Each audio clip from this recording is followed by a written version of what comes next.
Magandang araw! Ang ibabahagi ko ngayong araw ay tungkol sa kantahin o awiting bayan. Magbasa, makinig, matuto at magsaya. Ako si Binibining Menya. Handa na ba kayo?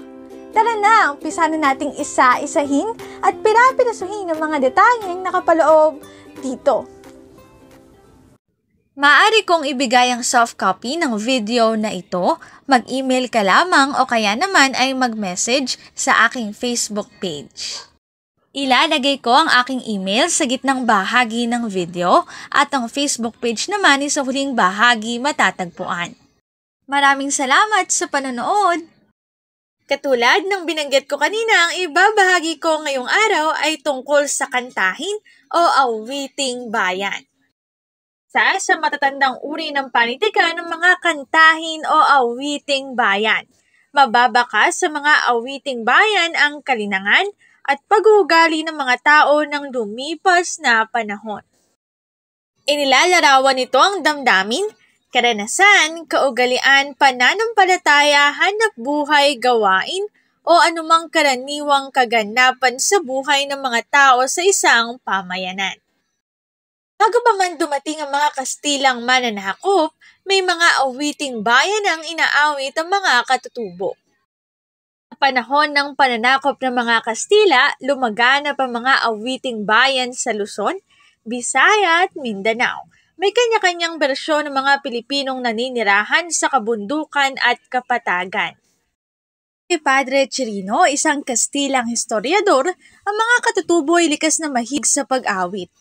Maawit sila sa anumang bagay na kanilang ginagawa, tulad ng pagtatanim, pag-aani, pamamangka, pangingisda at maging sa panliligaw. Mayroon din silang inaawit kung nais ng mag-asawa, kung may, at habang may awit na maririnig sa lahat halos ng kanilang ginagawa sa pang-araw-araw na buhay, sa pagdaan ng panahon na impluwensyahan ng kultura, diwa at wikang Kastila ang mga awiting bayan. Kapuluan ng Bisaya na mayani sa panitikan ng apat na pangunahing wika, ang Sugbuanon ng Cebu at Negros, Hiligaynoy ng Pulo ng Panay, Waray-Waray ng Samar at Leyte, at wikang Kastila. Nanatiling paksa ng mga awiting bayan ang katutubong kultura. Pinaksa ng mga awiting bayan ang tungkol sa damdamin ng tao, paglalarawan at pakikitungo sa kapaligiran, kahalagahan ng paggawa, kagandahan ng buhay, pananalig, pag-asa, pag-ibig, kaligayahan, kalungkutan at paglalahad ng iba-ibang ugali at kaugalian. Narito ang aking sanggunian ng mga impormasyong nakatala sa bawat slides. Kung interesado kayo na magbasa pa, maaari niyong bisitahin ang website na ito. Kantahin o awiting bayan. Dito na nagtatapos ang aking pagbabahagi. Sana ay marami kayong natutuhan. Muli magbasa, makinig, matuto at magsaya.